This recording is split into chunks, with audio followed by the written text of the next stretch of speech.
할렐루야.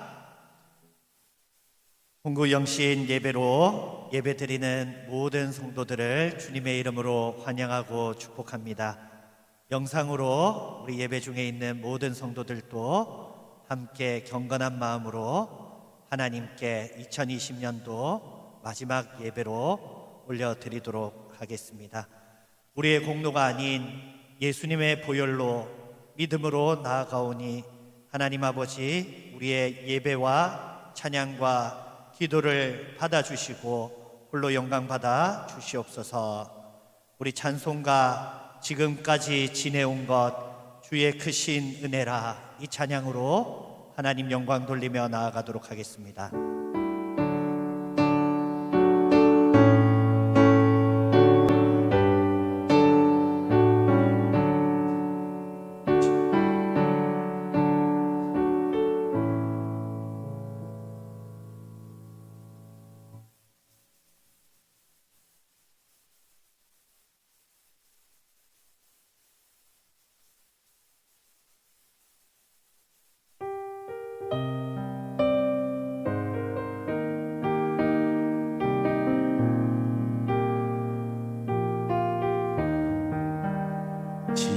지금까지 지내온 것 주의 크신 은혜라, 한이 없는 주의 사랑 어찌루 말하랴. 자나깨나 주의 손이 항상 살펴주시고 모든 일을 주 안에서 형통하게 하시네. 몸도 맘도 연약하나 새 힘 받아 살았네. 물 붓듯이 부으시는 주의 은혜 족하다. 사랑 없는 거리에 나 험한 산길에 맬 때 주의 손을 굳게 잡고 찬송하며 가리라.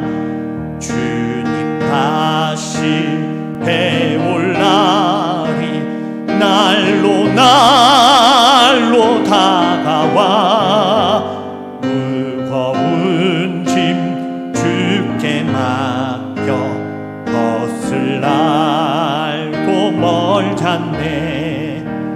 나를 위해 예비하신 고향 집에 돌아가 아버지의 품 안에서 영원토록 살리라. 1절만 지금까지 지내온 것 주의 크신 은혜라, 한이 없는 주의 사랑 어찌루 말하랴. 자나깨나 주의 손이 항상 살펴주시고 모든 일을 주 안에서 형통하게 하시네. 오직 주의 사랑에 매여 내 영 기뻐합니다. 고백하도록 하겠습니다.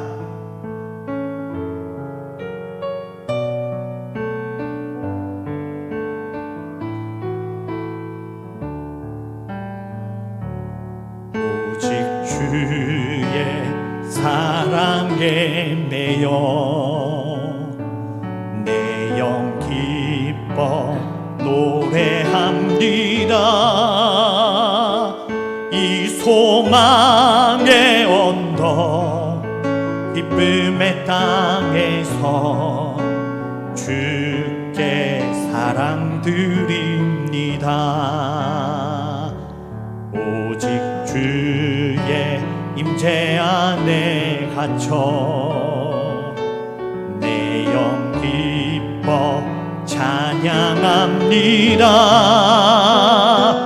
이 소명의 언덕 거룩한 땅에서 주께 경배드립니다. 주께서 주신 모든 은혜 나는 말할 수 없네. 내 영혼 즐거이 주 따르렵니다. 주께 내 삶 드립니다. 오직 주의 사랑에 매어 오직 주의 사랑에 매어 내 영 기뻐 노래합니다. 이 소망의 언덕 기쁨의 땅에서 주께 사랑 드립니다. 오직 주의 임재 안에 갇혀 내 영 기뻐 찬양합니다. 이 소명의 언덕 거룩한 땅에서 주께 경배드립니다. 주께서 주신 모든 은혜 나는 말할 수 없네. 내 영혼 즐거이 주 따르렵니다. 주께 내 삶 드립니다. 주께서 주신 모든 은혜 나는 말할 수 없네. 내 영혼 즐거이 주 따르렵니다. 주께 내 삶 드립니다.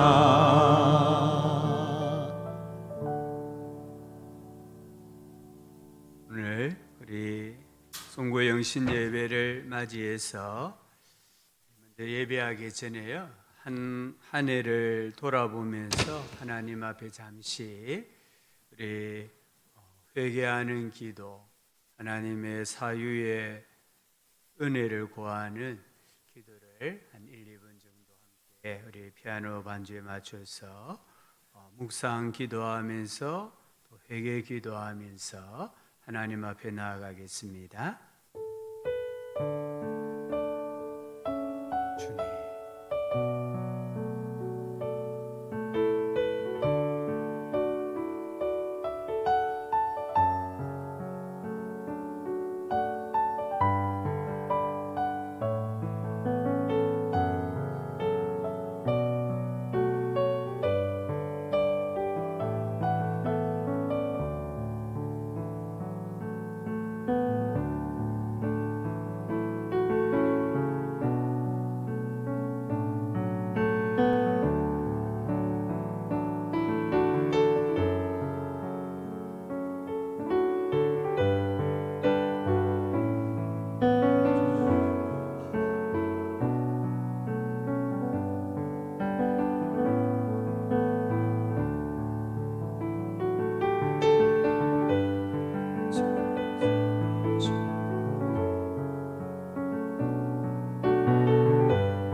찬송가 9장입니다. 하늘에 가득 찬 영광의 하나님.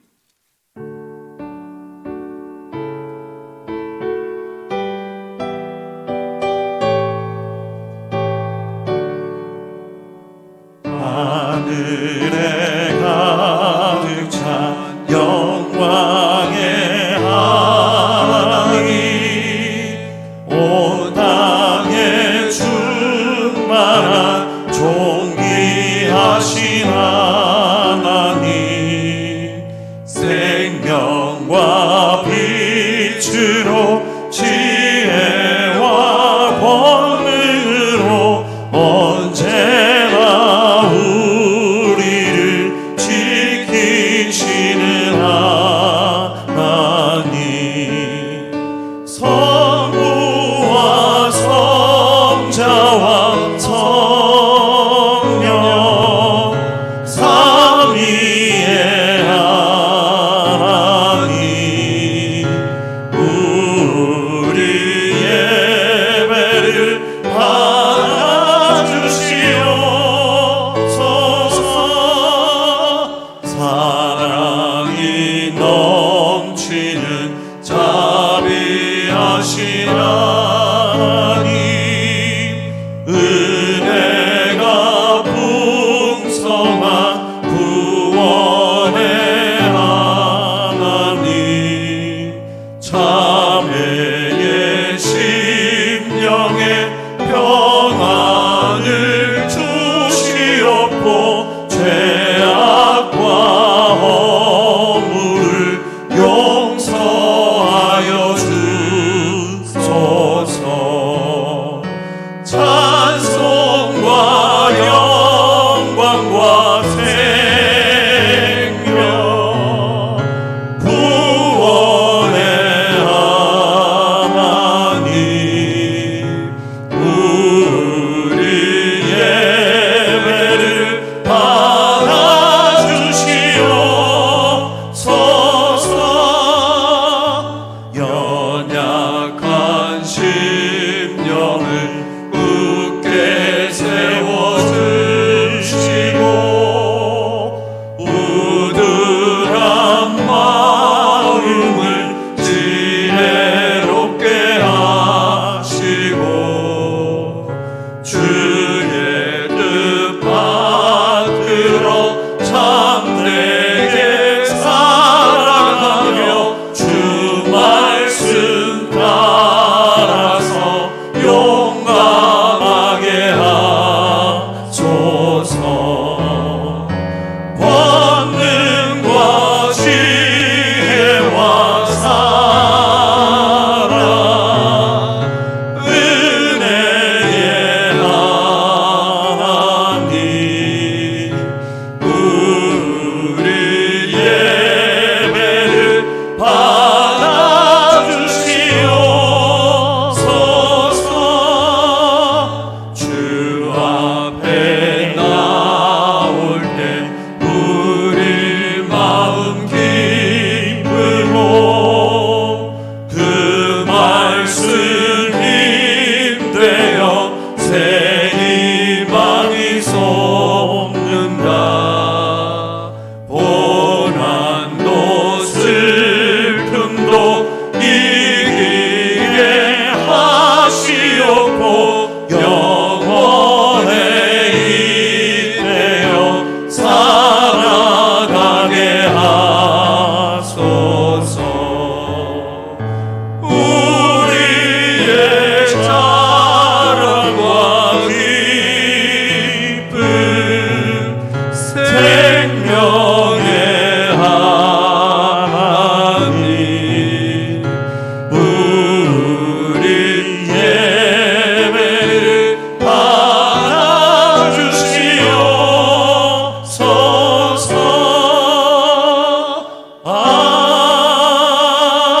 아멘. 오늘 예배를 위해서 우리 허명구 장로님 기도하시겠습니다.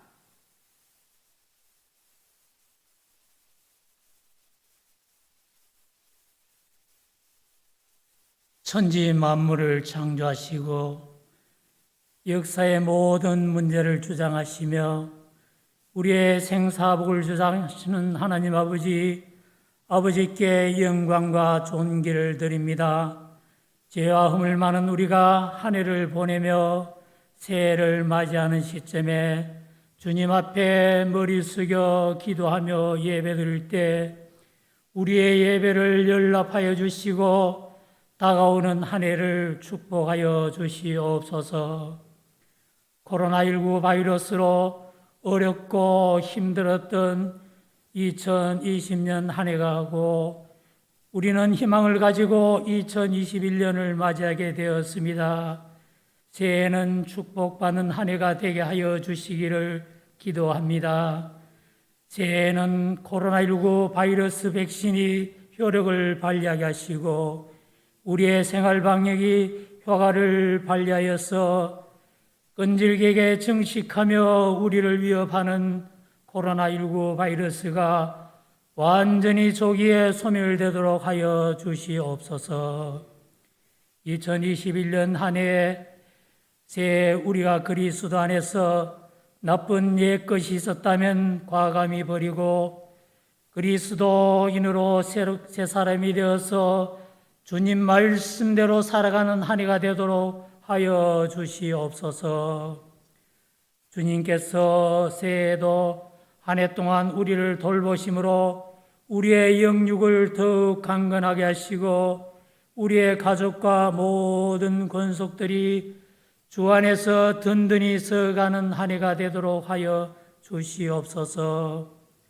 새 주님께서 세우신 이 교회 주님의 축복이 더욱 임하여서 진리로 충만한 교회 되게 하시고 한 해 동안 주님 은혜 안에서 든든히 성장해가는 교회가 되도록 하여 주시옵소서.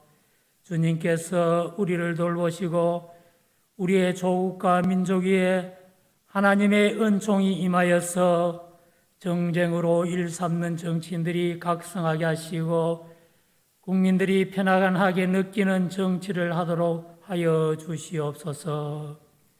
코로나19로 경제가 어렵습니다. 소상업인들의 가게 운영이 어렵습니다. 폐업하고 문을 닫는 상점도 생기고 있습니다. 주님께서 돌보시어 시장 경제가 하루빨리 정상으로 돌아가도록 인도하여 주시옵소서. 주님, 새해에는 우리에게 출석하는 모든 성도님 가정이 주 안에서 평안하게 하여 주시옵소서. 질병의 고통으로부터 해방되게 하여 주시고 모든 성도님들이 한 해 동안 주어질 삶을 건강하고 풍요롭게 주 안에서 잘 살도록 하여 주시옵소서. 주님, 성도들 근무하는 직장과 생업의 현장에도 주님께서 축복하시고 우리 성도들이 사업에 더욱 번창하도록 하여 주시옵소서. 직장에서는 능력 있고 진실한 직장인으로 인정받고 든든히 서가도록 하여 주시옵소서. 코로나 질병으로 건강으로 유혹받는 가운데서도 모든 성도님들의 건강을 주님께서 지켜주실 줄 믿사옵고 우리 구주 예수님 이름으로 기도드리옵니다. 아멘.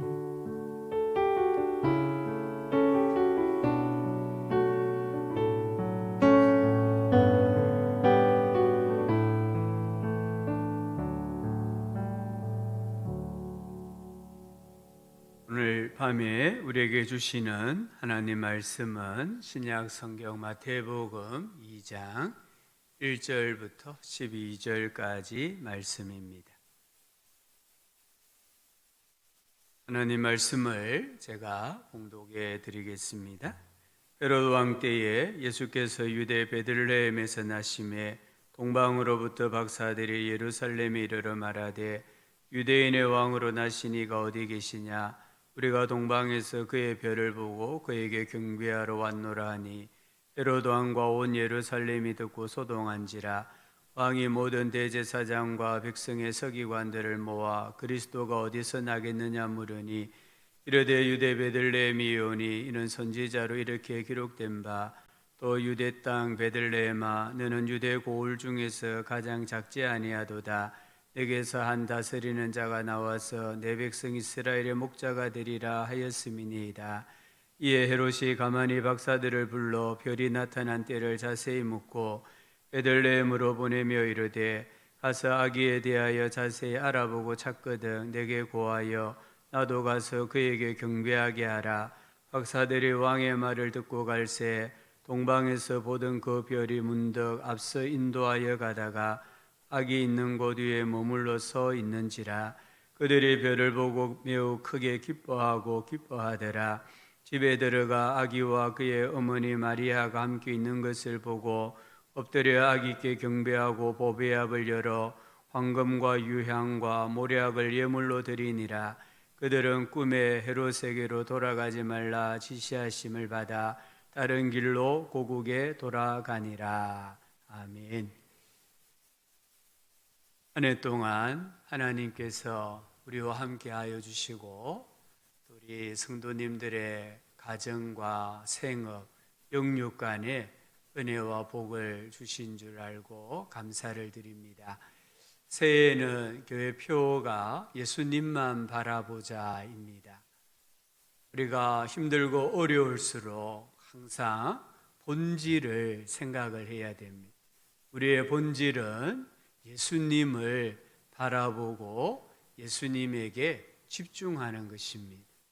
그래서 저는 2021년 한 해 동안 주일 오전 예배 시간에 마태복음을 강의하고자 합니다. 우리가 마태복음 1장은 성탄절 날 함께 묵상을 했습니다. 마태복음은 계보로 시작합니다. 이 계보는 왕의 계보로 예수 그리스도가 왕이심을 선포했습니다. 그리고 오늘 2장은 왕으로 나신 예수께 경배하는 사건을 기록하고 있습니다. 오늘 읽은 말씀은 사복음서 중에 유일하게 마태만 기록하고 있는 사건입니다. 오늘 1절을 보면은 예수님 탄생할 때의 몇 가지 정황을 보여줍니다. 누가복음 3장 1절에도 예수님이 탄생하실 때의 역사를 기록했습니다. 누가는 로마의 세계사를 중심으로 해서 기술했다고 한다면 마태는 유대 중심으로 예수님이 태어나실 때의 역사를 기록하고 있습니다. 사실 BC 63년 로마 폼페이 장군이 예루살렘을 점령을 합니다. 로마는 그 점령지를 그 지역의 유력한 인물을 지도자로 세워 통치했습니다.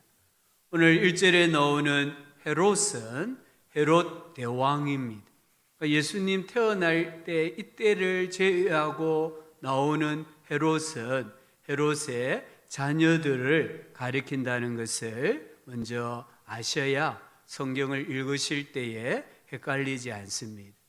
여기 나오는 헤롯 대왕은 이두메의 사람입니다. 에서의 후손이었습니다. 이 헤롯은 뛰어난 정치력과 많은 뇌물을 이 로마에 바침으로 유대인의 왕이 됩니다. 그리고는 BC 37년부터 4년까지 유대를 통치했습니다. 이 헤롯은 유대인들의 호감을 사기 위해서 예루살렘 성전을 건축했습니다.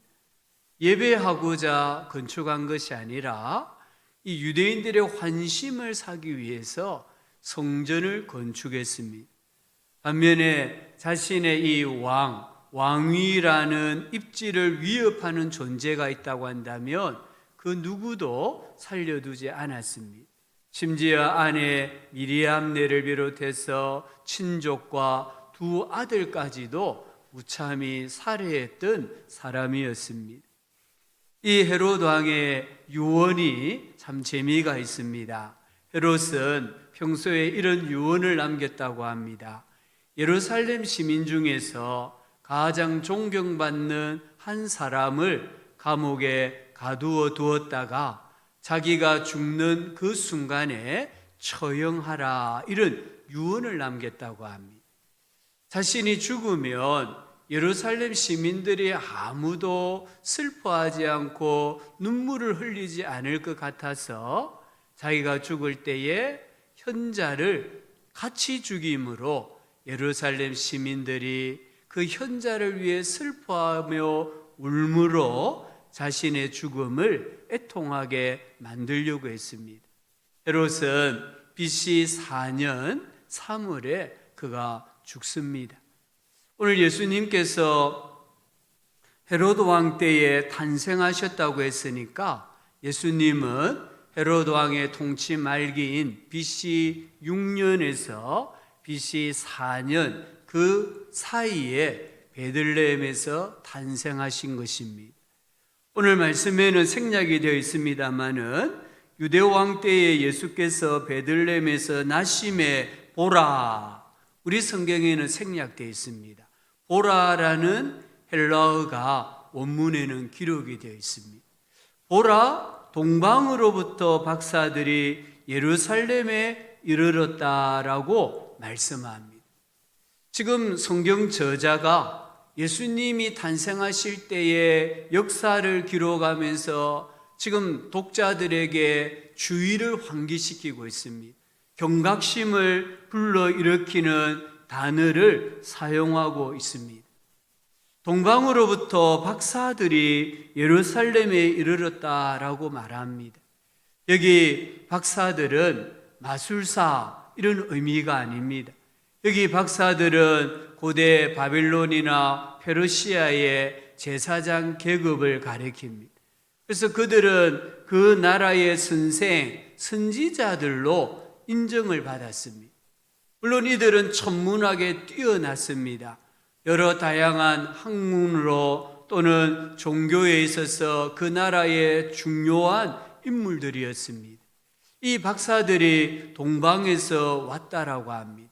여기 동방은 지명을 나타낸다라는 의미라기보다는 해가 떠오르는 지점을 기준으로 해서 동쪽이다 이렇게 표현했습니다. 그래서 이 동방은 바벨론과 페르시아와 같은 나라들을 가리킵니다. 여기 바벨론에서 때로는 페르시아에서 예루살렘까지의 거리는 1000km 이상입니다. 1000km 이상을 여행을 해서 예루살렘에 도착을 한 것입니다. 성경에 보면 학사 에스라가 이스라엘 백성들을 이끌고 고국 예루살렘으로 돌아올 때에 이 루트, 이 길을 따라 돌아왔습니다. 무려 넉 달이 걸렸다라고 성경은 기록하고 있습니다. 이 박사들은 넉 달 이상의 긴 여행을 하면서 예루살렘에 도착한 것입니다. 우리 성도님들, 이 박사들은 몇 명일까요? 우리는 어렸을 때부터 동방 박사는 세 사람이라고 알고 있습니다. 물론 이 조금 교회들마다 다르게 해석을 하기도 합니다만은 동방교회, 우리가 정교회라고 알고 있는 동방교회는 이 동방 박사를 12명으로 이렇게 설정을 하고 가르칩니다. 우리는 서방교회에 속합니다. 우리는 로마 가톨릭 교회에 속하였다가 종교개혁을 통해서 개신교로 나누어졌기 때문에 뿌리가 서방교회. 이 서방교회에서는 동방박사를 세 사람으로 설정을 합니다. 이 예물이 세 가지였기 때문에 박사들은 세 사람이었을 것이다 이렇게 추정하고 우리가 주일학교 때부터 배우고 또 연극도 하는 것입니다. 박사들의 수가 12명이냐 3명이냐 그것은 중요하지 않습니다. 중요한 것은 이들이 1000km 이상의 그 거리를 수많은 수행원들과 함께 여행을 해서 예루살렘에 도착을 했다는 것입니다. 박사들은 별을 보고 예루살렘까지 왔습니다. 이 별에 대해서도 여러 해석이 있습니다. 어떤 사람은 천문학적인 사건이다.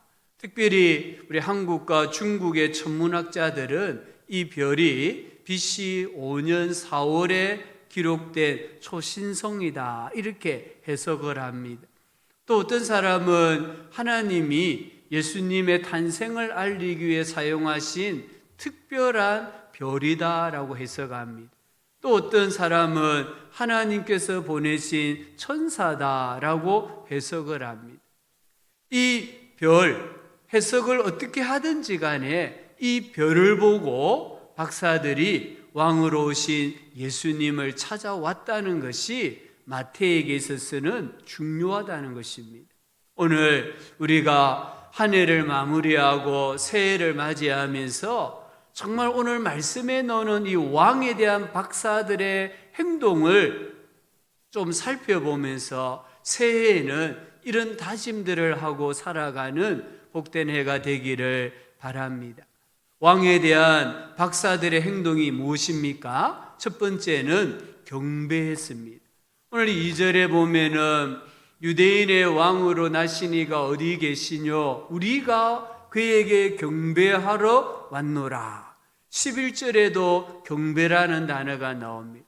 또한 8절에도 경배라는 단어가 나옵니다. 오늘 읽은 말씀에 경배라는 단어가 3번 나옵니다. 그러나 그 의미는 정반대입니다. 2절과 11절의 경배는 박사들이 예루살렘에 온 목적입니다. 박사들은 유대인의 왕이 어디서 나셨는가 그것을 알고 경배하러 온 것이에요. 얼마나 이들이 예수님이 탄생하신 것을 알기 위해서 예루살렘을 돌아다녔을까 한번 생각을 해봅니다. 아마 많은 사람을 만나고 많은 장소에 가서 유대인의 왕이 어디서 나셨느냐라고 물었을 것입니다.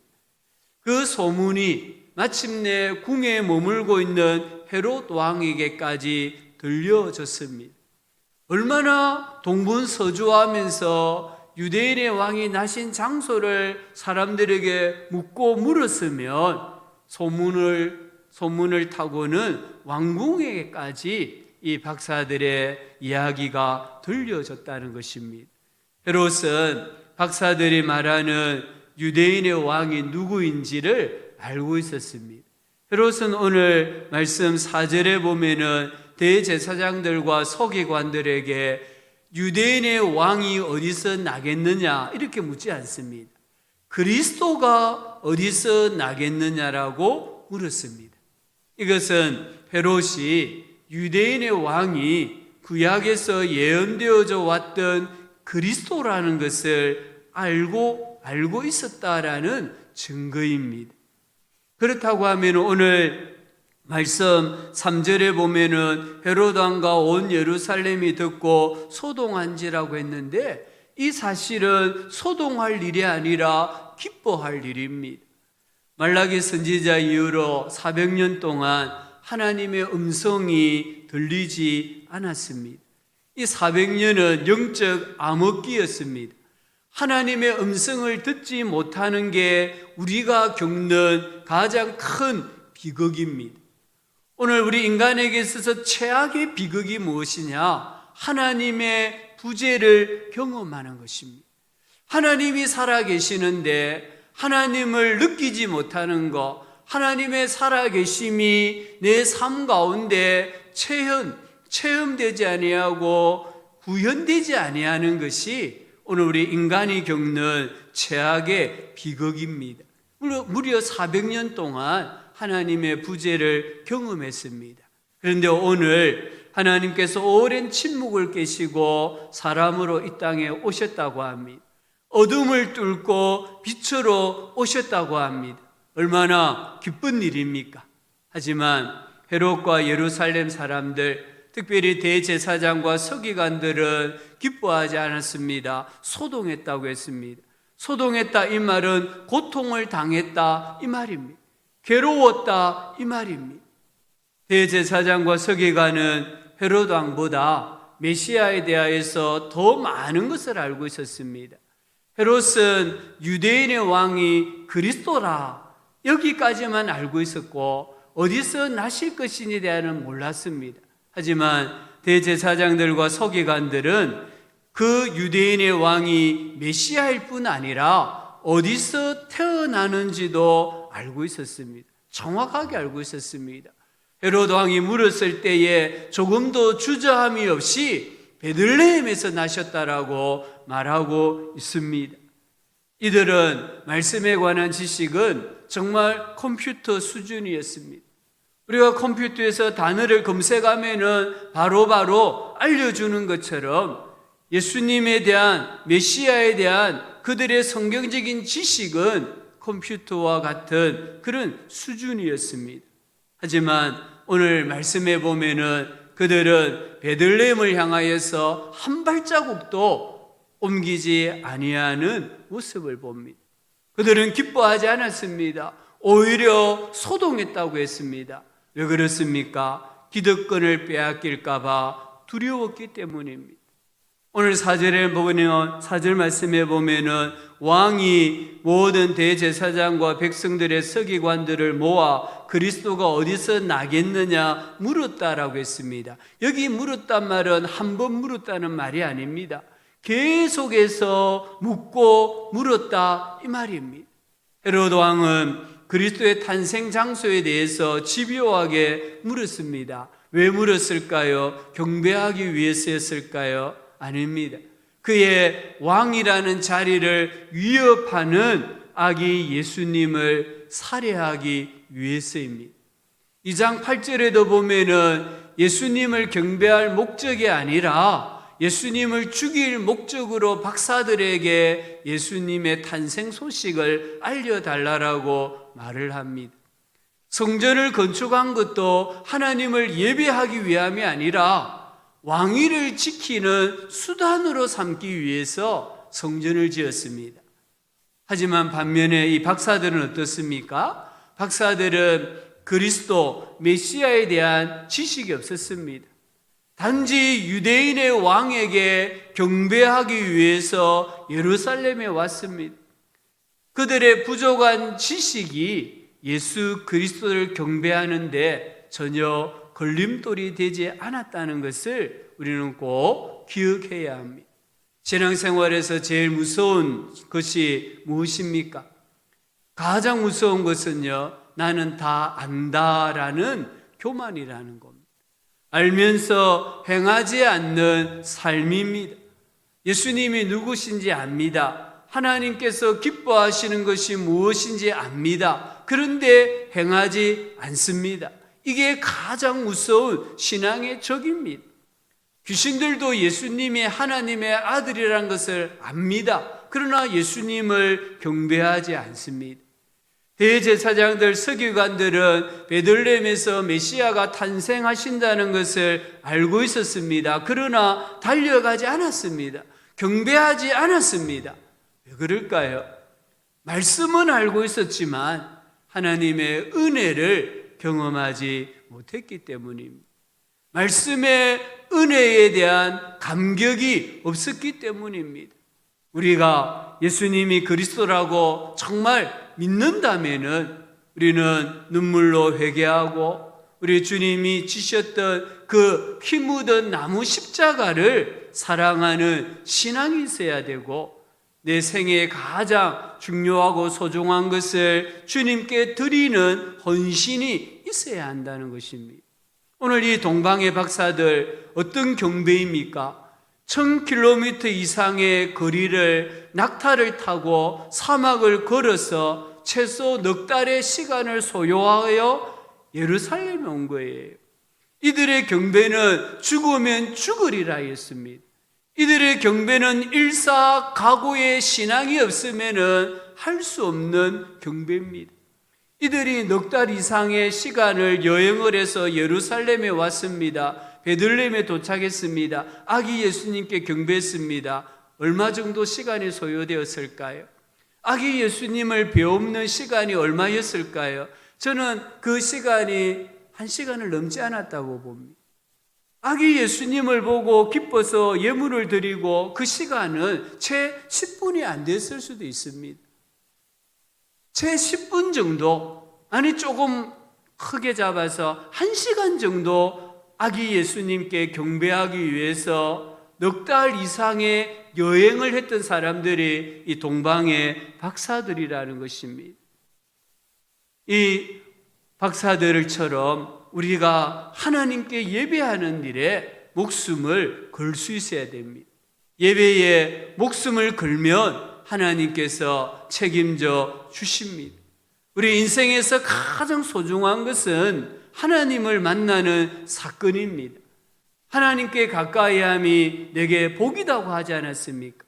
주께서 택하시고 가까이 오게 하사 주의 뜰에 거하게 하신 사람은 복이 있다라고 성경이 분명히 말씀하지 않습니까? 우리가 한번 이 말씀을 믿어보고 힘써 행하는 2021년이 되기를 바랍니다. 은혜, 축복도 어떤 태도로 하나님을 만나러 오느냐에 따라서 결정이 됩니다. 제가 대학교 다닐 때에 간혹 남포동 극장이 많은 그 거리에 가면은 지금도 사람들이 이렇게 포장마차와 같은 것을 가지고 장사하지 않습니까? 그 극장가 앞에 오뎅이나 이 호떡을 파는 어떤 장사하는 분이 계셨습니다. 우연히 제가 그 포장마차에 가서 뭘 사 먹고 있는데 이분이 그러더라고요. 자기는 매주일 부산에서 서울 여의도 순복음 교회까지 가서 예배를 드리고 온다는 거예요. 그때가 1987년도입니다. 자기는 비행기를 타고 매주일 아침에 부산에서 서울까지 여의도 순복음 교회를 다닌다라고 뜨뜻하게 말씀하는 것을 제가 들어보았습니다. 서울의 어느 교회에 사업을 하는 집사님은 그 교회가 40일 특별 새벽 기도를 할 때에 이분이 사업차 상해에 가 있어야 됐다고 합니다. 근데 40일 특별 새벽 기도에 참여하기 위해서 매일 비행기로 상해를 출퇴근했다는 것입니다. 하루도 빠지지 않고 새벽 기도를 마치고 상해로 가서 또 밤에 상해에서 돌아와서 그 다음날 새벽 기도를 하고 이렇게 40일 새벽 기도회를 개근을 했다라는 이야기를 들었습니다. 우리가 목숨을 걸고 하나님을 만나려고 힘을 써야 합니다. 어떤 희생의 대가를 치르더라도 나는 하나님을 만나고야 말겠다라고 결심해야 됩니다. 그럴 때에 하나님이 우리를 만나 주십니다. 2021년에는 예수님을 우리 가정의 왕으로 인정하고 주님께 온전히 예배하는 은혜와 복이 있기를 축복합니다. 하늘 문이 열립니다. 형통의 복을 주십니다. 우리의 심령을 하나님의 옥토로 변화시켜 주십니다. 그 심령에 하나님께서 100배의 복을 반드시 부어 주시는 줄 믿습니다. 우리 이렇게 한번 가족들에게 인사합시다. 예배에 성공합시다. 한 번 더 인사합시다. 하나님이 기뻐하시는 예배자가 됩시다. 아멘. 우리 2021년도에는 예배를 회복하는 원년이 되기를 주님의 이름으로 축복합니다. 오늘 말씀해 보면은 이 동방 박사들의 두 번째 행동은 기뻐했다고 합니다. 오늘 말씀 2장 10절에 보니까 그들이 별을 보고 매우 크게 기뻐하고 기뻐하더라. 이들이 바벨론 또는 페르시아에서 예루살렘까지 1000km가 넘는 그 길을 지나오면서 마음이 어땠을까요? 저는 이들의 마음이 유대인의 왕을 배움는다는 기쁨으로 설레임으로 충만했다고 생각합니다. 그들이 예루살렘에 도착해서 사람들을 만나 유대인의 왕이 어디서 나셨습니까? 물을 때마다 그들은 흥분했을 것이고 그들은 마음이 들떠 있었을 것입니다. 그리고 오늘 2장 9절에 보면은 거벨이 문덕 앞서 인도하여 가더니 악이 있는 곳 위에 멈추었습니다. 얼마나 흥분했을까요? 그리고 2장 10절에 보면은 그들이 별을 보고 매우 크게 기뻐하고 기뻐하더라 이 말입니다. 이 말을 쉽게 표현하면은 기쁨으로 옷을 입었다 이 말입니다. 기쁨으로 샤워했다 이 말입니다. 이 박사들은 아기 예수님이 머무시는 집을 발견했을 때에 그들의 생애에서 경험했던 그 어떤 기쁨보다, 그들이 앞으로 살아가면서 경험할 수 있는 그 어떤 기쁨보다 최고의 기쁨을 누렸다, 이렇게 고백을 하고 있습니다. 우리는 예수님 때문에 기뻐해 보셨습니까? 다윗을 한번 보십시오. 다윗이 법궤를 예루살렘으로 옮겨올 때에 사무엘하 6장 13절에 보면은 여호와의 궤를 맨 사람이 6걸음을 옮기면은 다윗이 소와 살찐 송아지로 하나님께 예배를 드렸다고 했습니다. 다윗이 얼마나 기뻤으면은 여호와 앞에서 힘을 다해서 춤을 추었다고 했습니다. 속살이 드러나는 것도 개의치 아니하고 그는 하나님 앞에서 힘을 다해서 기뻐했다라고 말하고 있습니다. 느헤미야 8장 10절에 보면은 느헤미야가 이스라엘 백성들이 이렇게 말합니다. 이날은 우리 주의 성일이니 근심하지 말라. 여호와로 인하여 기뻐하는 것이 너희의 힘이다라고 했습니다. 하나님 때문에 기뻐할 때에 우리에게 하나님께서 힘을 주신다라고 말씀합니다. 스바냐 3장 17절에도 그가 하나님이지 않습니까? 하나님께서 너로 말미암아 기쁨을 이기지 못하시며라고 했습니다. 하나님은 우리 때문에 너무 기뻐하십니다. 우리는 하나님 때문에 얼마만큼 기뻐해 보셨습니까? 오늘 이 동방의 박사들이 아기 예수님이 머무시는 집을 발견했다는 그것 때문에 기쁨으로 샤워를 했는데, 우리는 하나님 때문에 얼마만큼 기뻐하고 기뻐하는지를 생각해 보아야 되지 않겠습니까? 성경은 우리에게 말씀하십니다. 항상 기뻐하라, 주 안에서 기뻐하라라고 말씀합니다. 하나님이 우리 때문에 너무너무 기뻐하시는 것처럼 우리도 하나님 때문에 기뻐하는 주의 자녀들이 되시기를 주의 이름으로 축복합니다. 2021년에는 우리 모두가 예수님 때문에 기뻐하기를 소망합니다. 하박국 선지자의 고백을 잘 들어보시기 바랍니다. 하박국서 3장 16절 17절에 이렇게 말하지 않습니까? 내가 들었으므로 내 창자가 흔들렸고 그 목소리로 말미암아 내 입술이 떨렸도다. 우리가 우리를 치러 올라오는 환난 날을 내가 기다림으로 썩이는 것이 내 뼈에 들어왔으며 내 몸은 내 처소에서 떨리는도다. 비록 무화과 나무가 무성하지 못하며 포도나무에 열매가 없으며 감람나무에 소출이 없으며 밭에 먹을 것이 없으며 우리의 양이 없으며 외양간에 소가 없을지라도. 지금 오늘 선지자가 말씀하는 이 고백이 누구의 고백입니까? 2020년 코로나 시대를 살아가는 우리의 고백이지 않습니까? 이 고백을 우리의 삶 속에 적용해 보면은 오늘 현실과 100% 맞아 떨어집니다. 지금 우리에게 항상 들리는 소리는 무엇입니까? 두려움과 공포입니다. 확진자가 몇 명이고 사망자가 몇 명이고, 이 소식들이 하루에 수십 번도 우리의 폰을 통해서, 언론 매체를 통해서 들려오고 있지 않습니까? 오늘 우리의 바깥 출입이 자유롭지 못합니다. 경제가 무너졌습니다. 소상공인들이 다 죽는다고 아우성치고 있습니다. 지금 작은 교회들이, 상가교회들이 하루에도 수십 개씩, 어떤 정보에 의하면 하루에 100개씩 문을 닫고 있다고 합니다. 그럼에도 불구하고 이런 아무것도 없는 완전히 무너지고 절망적인 그런 상황에도 불구하고 하박국 선지자가 뭐라고 고백합니까? 3장 18절에 보니까 나는 여호와로 말미암아 즐거워하며 나의 구원의 하나님으로 말미암아 기뻐하리로다. 나는 하나님 때문에 기뻐합니다.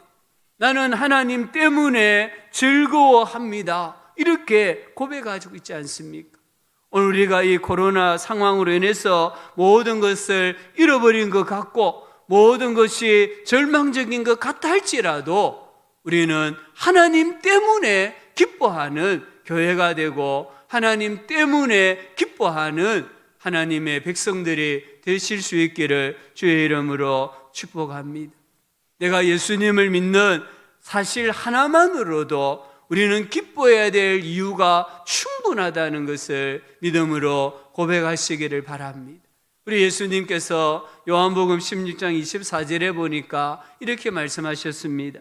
지금까지는 너희가 내 이름으로 아무것도 구하지 아니하였으나 구하라, 그리하면 받으리니 너희 기쁨이 충만하리라. 하나님께서는 우리가 이 시대에도 기쁨이 충만한 삶을 살아갈 수 있는 영적인 비결을 가르쳐 주셨다는 거예요. 그게 무엇입니까? 기도라는 것입니다. 우리가 기도할 때 응답받으면 우리의 기쁨이 충만하다라고 말씀하셨습니다. 미국 몬태나라는 도시가 있다고 합니다. 이 몬태나에 바녹이라는 작은 마을이 있는데 그 마을에 몇몇 사람들이 금강을 찾아 떠났습니다. 그러나 금강을 찾지를 못했습니다. 그들이 낙심하고 돌아오다가 시냇가 옆에서 잠시 여정을 풀고 쉬고 있었습니다. 그때 한 사람이 시냇가의 작은 돌을 망치로 깨면서 말합니다. 여기에 금이 있을 것 같다. 그래서 두 사람이 오후 내내 그 돌들을 채취해서 12달러어치의 금을 얻었다고 합니다.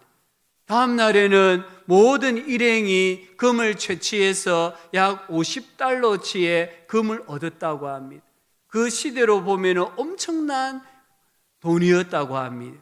그들은 오늘날로 말하면 대박이 났다고 생각하고 금 발견한 사실을 비밀로 하기로 맹세하고 조용히 마을로 돌아갔습니다.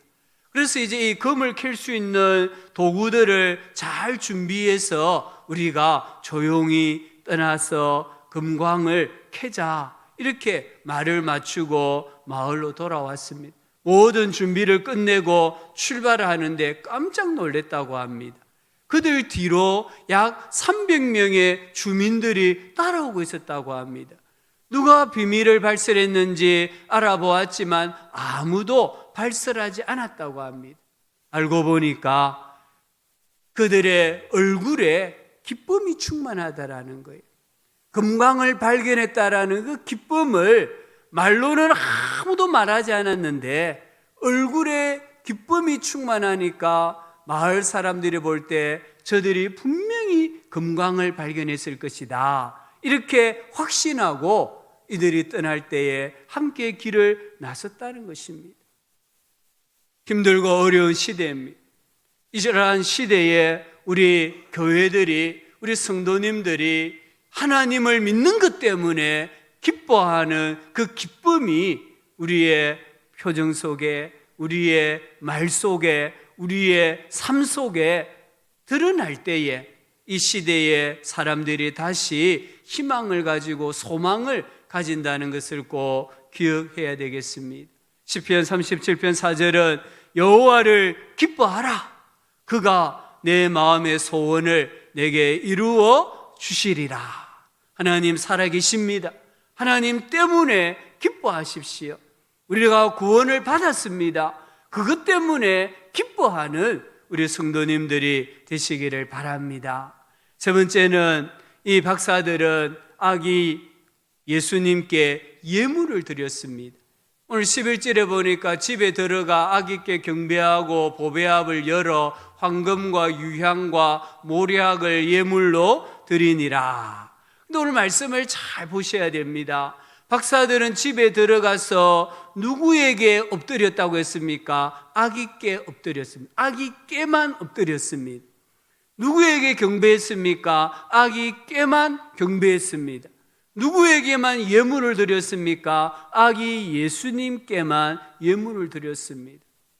사실 예수님의 오심에 있어서 마리아의 헌신이나 요셉의 희생이나 순종은 우리의 상상을 초월하는 것입니다. 그러나 박사들은 아기 예수님께만 집중하고 그 아기 예수님께만 경배하고 예물을 드렸다는 것을 꼭 기억하셔야 됩니다. 여기 경배하다 이 단어는 신에 대한 예배를 말합니다. 오직 하나님만이 받으시는 예배를 말합니다. 이들이 아기 예수님이 하나님이다라고 믿었던 것은 아닙니다. 그러나 그들은 아기 예수님께만 경배함으로 이 예수님이 하나님이시라는 것을 자신들도 모르게 신앙을 고백하게 된 것입니다. 이 박사들이 가지고 온 보배합, 이 보배합은 보배합들이라고 되어 있습니다. 복수입니다. 아마 세 개의 보배합을 가지고 온 것 같습니다. 그 보배합에는 각각 황금과 유향과 모략이 들어있었습니다.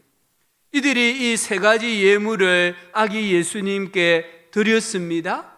오늘 우리는 이 세 가지 예물이 무엇을 상징하는지를 알고 있습니다. 하지만 박사들은 이 아이가 메시아다라는 것을 이해하고 예물을 드린 것은 아닙니다. 그들은 그저 왕에게는 이러한 예물이 합당하다라고 믿었고 그렇게 예물을 드린 겁니다. 그런데 이들은 우리에게 엄청난 신학을 가르쳐 주는 겁니다.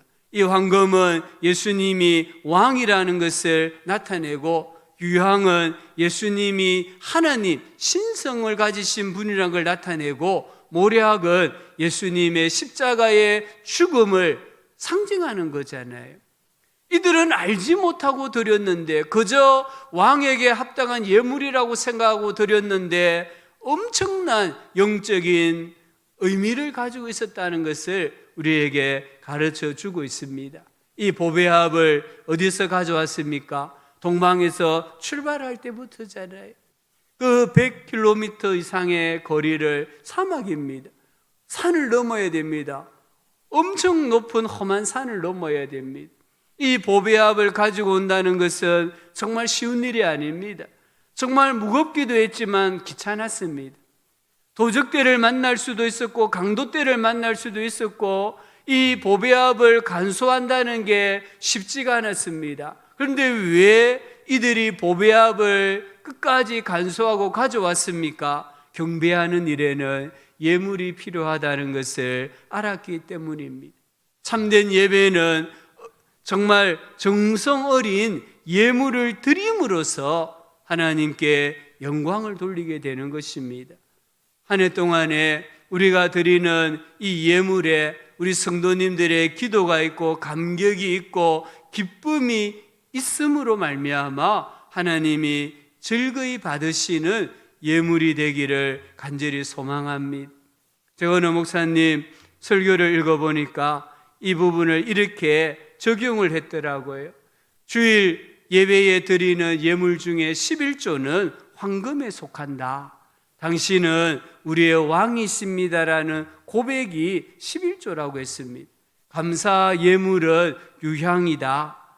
성도의 아름다운 감사 기도의 향기이기 때문이다. 구제헌금, 선교헌금, 건축헌금은 모략이다. 그것은 내가 쓸 것을 잘라서 드리는 피 묻은 예물이다. 자기를 죽이는 예물이다. 이렇게 설명하는 것을 읽어보았습니다. 우리가 새해에는 이 물질의 예물뿐만 아니라 하나님께서 기뻐하시는 거룩한 산 제물로 우리를 드릴 수 있는 축복이 있기를 소망합니다. 날마다 변화된 나의 인격을, 날마다 변화된 나의 마음을 하나님께 제물로 바칠 수 있는, 그래서 하나님께서 그 예물을 기쁘게 받으실 수 있는 그런 은혜와 복이 우리 성도님들의 삶 속에 충만하기를 소망합니다. 마지막으로 여기 왕에 대한 박사들의 행동을 보면 순종했습니다. 오늘 말씀 12절에 보면 그들은 꿈에 헤롯에게로 돌아가지 말라 지시하심을 받아 다른 길로 고국에 돌아가니라. 이 박사들의 믿음은 정말 대단한 것 같습니다. 동방에서 배를 보고 따라왔습니다. 1000km 이상입니다. 낙타를 타고 왔습니다. 때로는 사막을 걸으며 별의 인도에 순종했습니다. 근데 오늘 12절에 보면은 꿈에 헤롯에게로 돌아가지 말라 지시하심을 받고 다른 길로 고국에 돌아갑니다. 다른 길이 어떤 길입니까? 험한 길입니다. 1000km 이상의 긴 여행길입니다. 지금은 긴장하고 돌아가야 됩니다. 왜요? 헤롯이 군대를 보내어서 박사들과 그 수행원들을 죽일 수도 있는 일이지 않습니까? 올 때는 별을 보고 따라왔지만 집으로 돌아갈 때에는 별이 있었을까? 저는 별이 없었다고 생각합니다.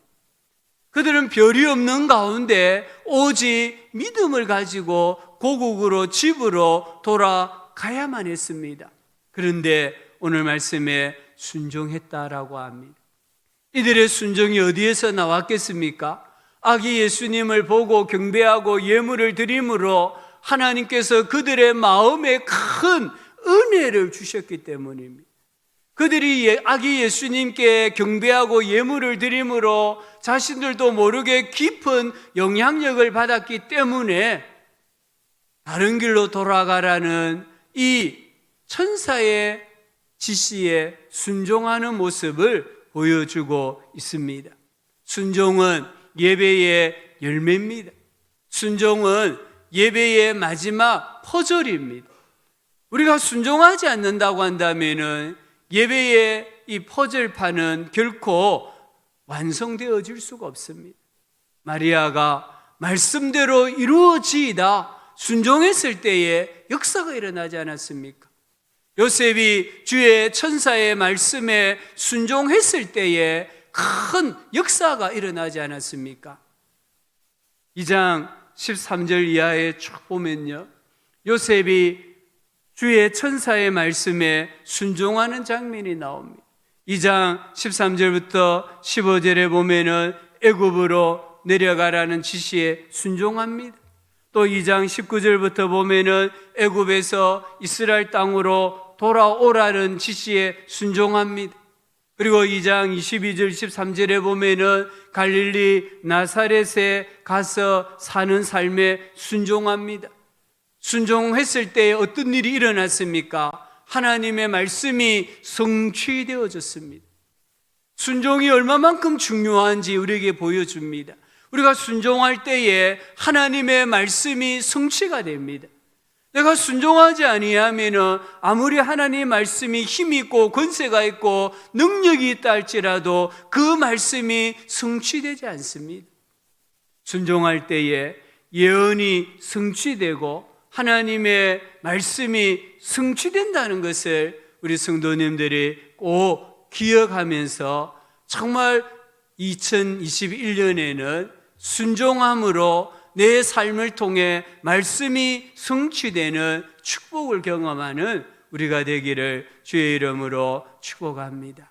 새해를 맞이하고 있습니다. 우리 새해를 맞이하면서 나의 왕이 누구인지 고백하기를 원합니다. 예수님이 나의 왕이십니까? 예수님 우리 가정의 왕이십니까? 아니면은 내가 여전히 왕노릇하고 있습니까? 물질이, 권력이, 명예나 우리의 자식들이 우리의 왕입니까?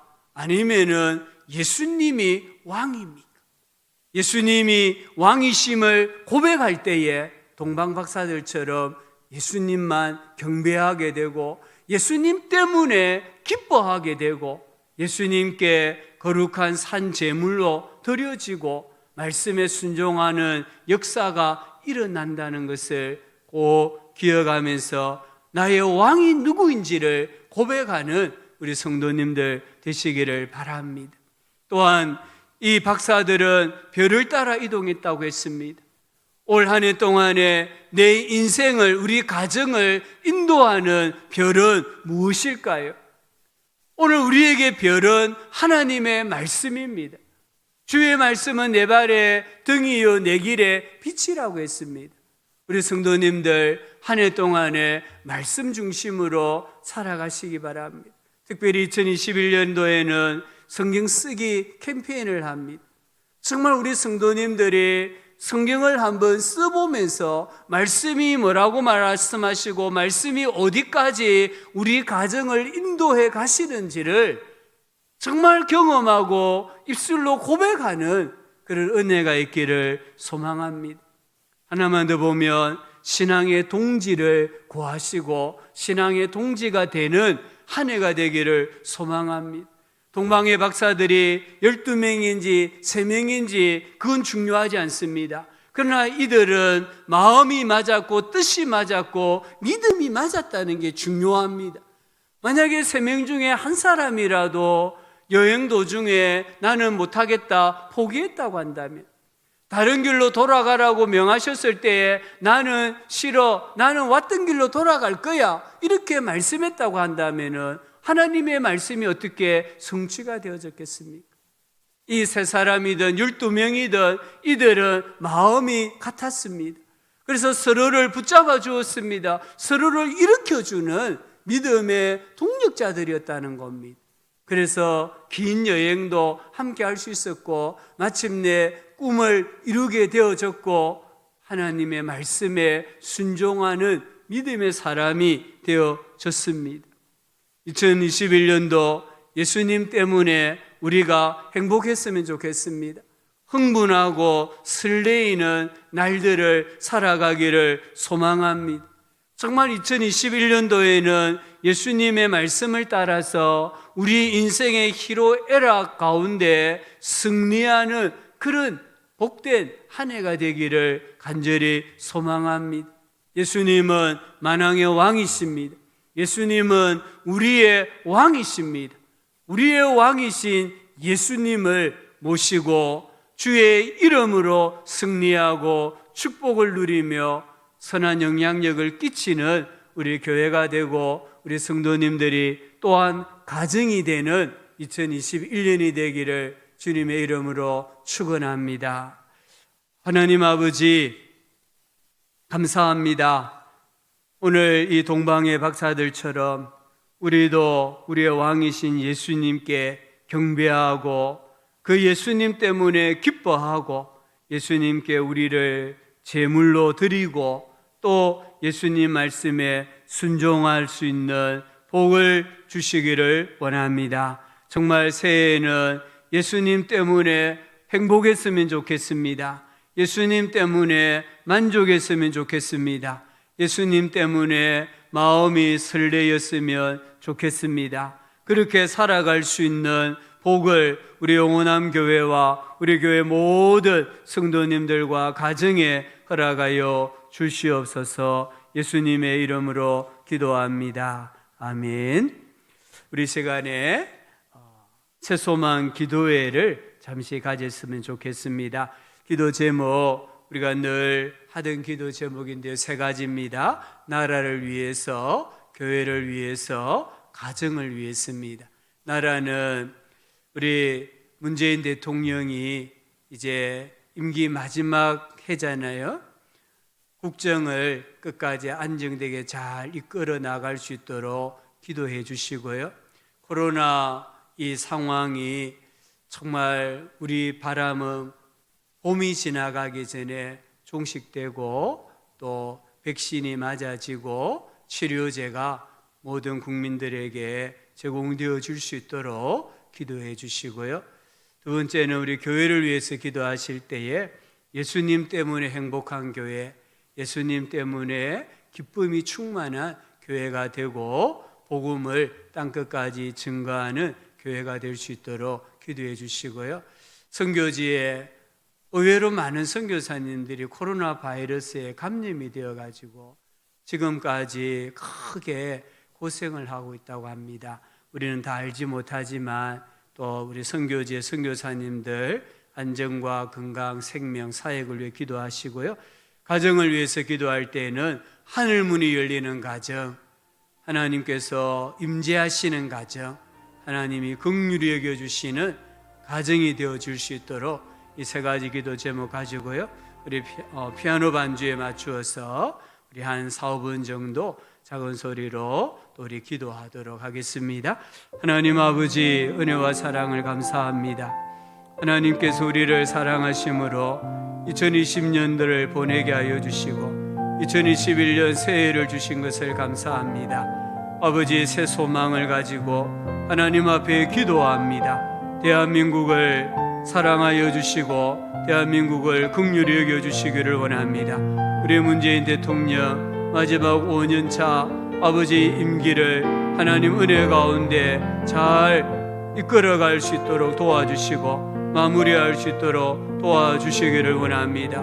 화합의 정치를 펼칠 수 있도록 도와주시고 국민들에게 존경받는 대통령이 될 수 있도록 도와주시고 하나님 아버지 그를 통하여 하나님께서 이루시고자 하시는 일들이 있다고 한다면 선한 가운데 이루어 가시기를 간절히 소망합니다. 이 나라의 모든 혼란과 혼동이 어두움이 물러가고 안정이 되게 하여 주시기를 원합니다. 정치가 안정이 되고 경제가 회복이 되게 하여 주시고 특별히 하나님 아버지 소상공인들이 힘을 얻어 회복하고 재개할 수 있는 은혜를 베풀어 주시기를 원합니다. 북한과의 대치 상황 가운데서도 하나님 평강을 주시기를 원합니다. 또 아버지 미국의 정부가 바뀝니다. 미국과의 관계에 있어서도 중국과의 관계에 있어서도 하나님 아버지 지혜를 주셔서 참 이 나라가 어려움 당하지 아니하도록 주님이 도와주시기를 바라옵고 원하옵나이다. 아버지 하나님 우리 공교육이 회복이 되게 하여 주시고 모든 사회의 질서와 치안 유지가 잘 이루어질 수 있도록 도와주시기를 원합니다. 어둠에서 헤매고 살아가는 우리 국민들이 하나님이여 양지로 나올 수 있는 은혜도 주시기를 원합니다.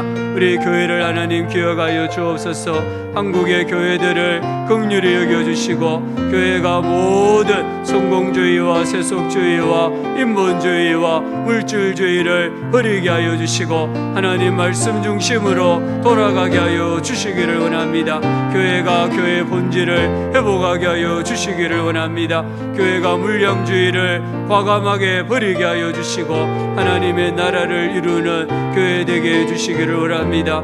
이 사회의 소금이 되고 빛이 되게 하여 주시기를 원합니다. 교회가 흥왕하게 하여 주시고 교회가 빛을 발하게 하여 주시기를 원합니다. 교회가 하나님 아버지 회복되게 하여 주시기를 원합니다. 우리 교회를 사랑하여 주시기를 원합니다.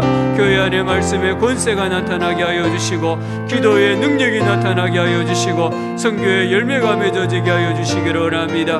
우리 영원한 교회 위에 하나님 아버지여 하늘의 문을 열어주시사 하나님 은혜와 복을 부어주시기를 원합니다. 강단의 성령이 충만하게 하여 주시기를 원합니다. 목사를 비롯하여 모든 교역자들에게 말씀 승만 성령 충만하게 하여 주시기를 원합니다. 우리 교회 장로님들에게 가정의 복을 주시고 일터의 복을 주시고 영권의 복을 주셔서 하나님 아버지 교회를 섬김에 있어서 조금 더 부족함이 없도록 은혜 내려주시기를 원합니다. 교회의 군사들과 집사들과 모든 세워주신 재직들을 하나님 교회가사 교회를 사랑하게 하여 주시고 교회를 위하여 헌신하게 하심으로 그들이 하나님의 복을 받고 자자손손이 복을 받는 역사가 일어나게 해주시기를 원합니다. 올해도 우리 교회가 성김성게 해주셨는데 새해에도 하나님이여 선교하는 교회 되게 하여 주시고 전도하는 교회 되게 하여 주시기를 원합니다. 선교지에서 아버지 코로나 바이러스에 감염이 되어져서 고통당하는 선교사들이 많이 있습니다. 하나님 생명을 지켜주시고 건강을 회복시켜주시고 사역에 어려움이 없도록 주여 도와주시기를 간절히 바라옵고 원합니다. 속히 하늘의 문이 열리게 하시고 공항이 열려져서 선교지로 돌아가서 마음껏 선교할 수 있는 그날이 속히 오게 하여 주시기를 간절히 바라옵고 원합니다. 아버지 하나님 코로나가 아버지 올 내년에 하나님 봄이 다 가기 전에 종식되어지게 하여 주시고 백신이 공급되어지게 하여 주시고 치료제가 보급되어져서 이 나라 이 백성 이 국민들이 하나님을 마음껏 경배하게 하여 주시고 마음껏 꿈과 비전을 펼쳐갈 수 있는 은혜를 허락하여 주시기를 원합니다. 아버지 우리 교회 모든 성도님들의 가정에 하늘의 문을 열어주시기를 원합니다. 복의 문을 열어주시기를 원합니다.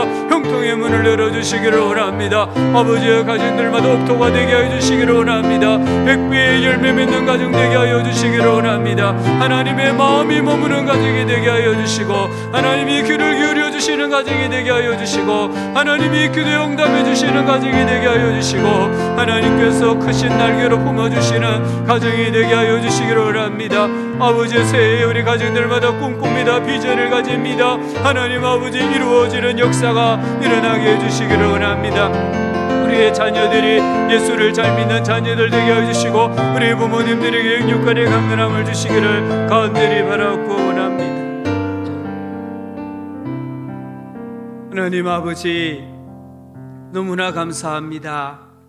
힘들고 어려웠던 2020년 한 해였지만 하나님께서 함께하여 주시고 풍랑이는 바다 위를 친히 걸어오셔서 우리를 건져주시고 이 풍랑을 잔잔케 하셔서 오늘 여기까지 이르게 해주신 주님께 감사를 드립니다. 눈물도 있었지만 감격도 있었고 아픔도 있었지만 치유도 경험했고 하나님이 느껴지지 않는 때도 있었지만 하나님이 살아계시고 하나님이 내 곁에 계심을 생생하게 체험하고 경험했던 귀하고 복된 한 해였습니다. 아버지, 그러나 이 한 해를 저희들이 다시 역사 가운데 흘려보내기를 원합니다. 아버지, 다가오는 새해에는 우리의 상상을 뛰어넘는, 우리의 기도를 뛰어넘는 하나님의 은혜, 하나님의 능력, 하나님의 복이 부어지는 줄 믿습니다. 우리의 시간표가 아니라 하나님의 시간표를 따라서, 우리의 원함이 아니라 하나님의 섭리를 따라서 하나님께서 예비하시고 하나님께서 주실 은혜와 복이 무궁무진한 줄 믿습니다. 아버지 하나님, 입을 크게 열게 하여 주시고 우리의 말이 변화되어지게 하시고 우리에게 큰 믿음을 주셔서 정말 싸울 곳이 없도록 부어주시는 하나님의 은혜, 하나님의 복을 받아 누리는 한국교회가 되고 우리 영원함 교회가 되고 우리 교회 모든 성도들이 되게 하여 주시기를 간절히 바라옵고 원합니다. 이 밤에 교회에서, 가정에서 우리 나라와 교회와 가정을 위하여 올려드린 모든 기도에 하나님 들으시고 하나님 기억하시고 하나님 역사하여 주시옵소서. 예수님의 이름으로 기도합니다. 아멘. 찬송가 384장입니다. 나의 갈 길 다가도록 찬송하면서 우리 신령 감사 예물 올려드립니다. 나의 갈 길 다가도록 예수 인도하시니 내 주 안에 있는 긍휼 어찌 의심하리요.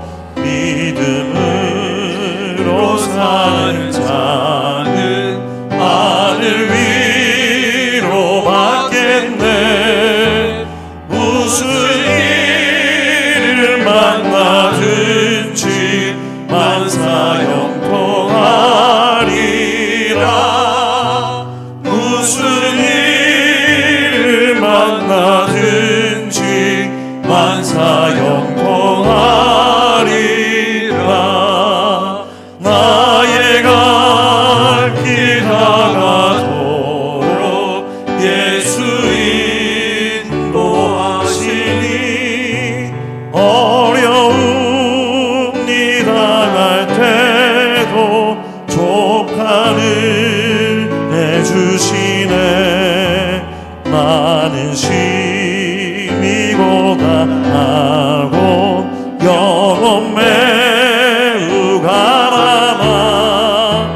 나의 앞에 반석에서 샘물 나게 하시네. 나의 앞에 반석에서 샘물 나게 하시네. 나의 갈 길 다가도록 예수 인도하시니 그의 사랑 어찌 큰지 말로 알 수 없도다. 성령 감화 받은 영혼 하늘 날아갈 때에 영영 부를 나의 찬송 예수 인도하시네.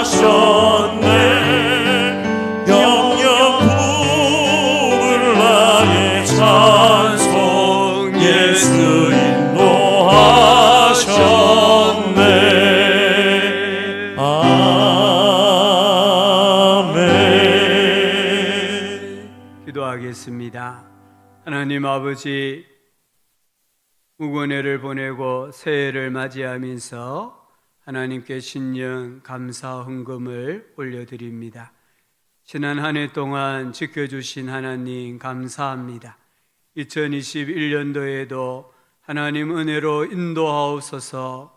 귀한 기도 제목을 기록하고 우리의 마음을 담아 이 귀한 연보를 주께 올려드리오니 아버지 하나님 이 연보를 받아주시고 우리 모든 성도들의 기도에 응답하여 주시고 하나님의 은혜로 살아가는 귀하고 복된 2021년이 되게 하여 주시옵소서.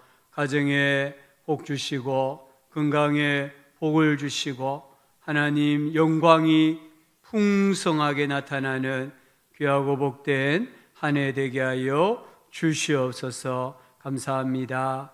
아버지 하나님, 또 주일날 우리가 예배할 때까지 함께하여 주시옵소서. 감사를 드리옵고 예수님의 이름으로 기도합니다.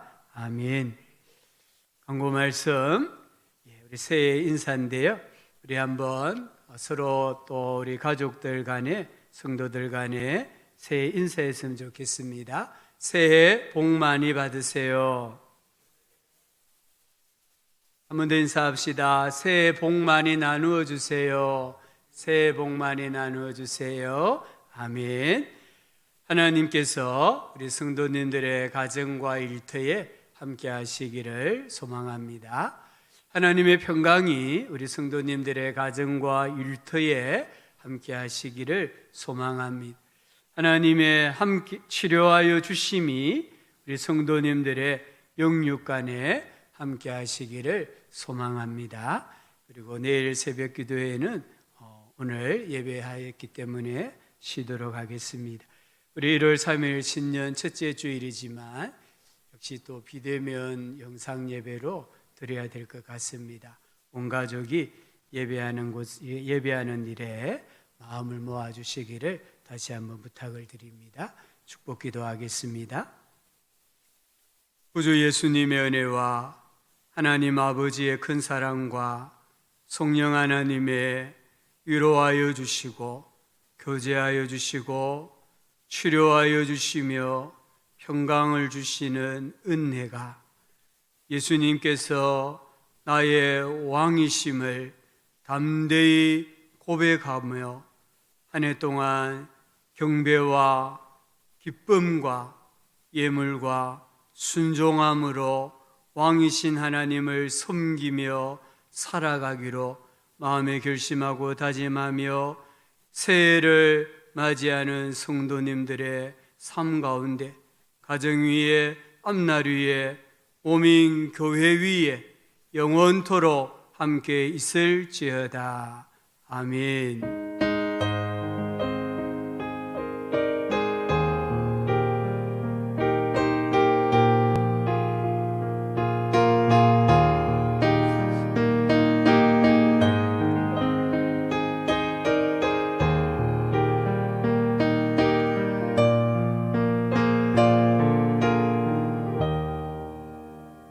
감사합니다. 우리 송구영신 예배 마쳤습니다. 가족들 간에 또 좋은 시간 보내시고요.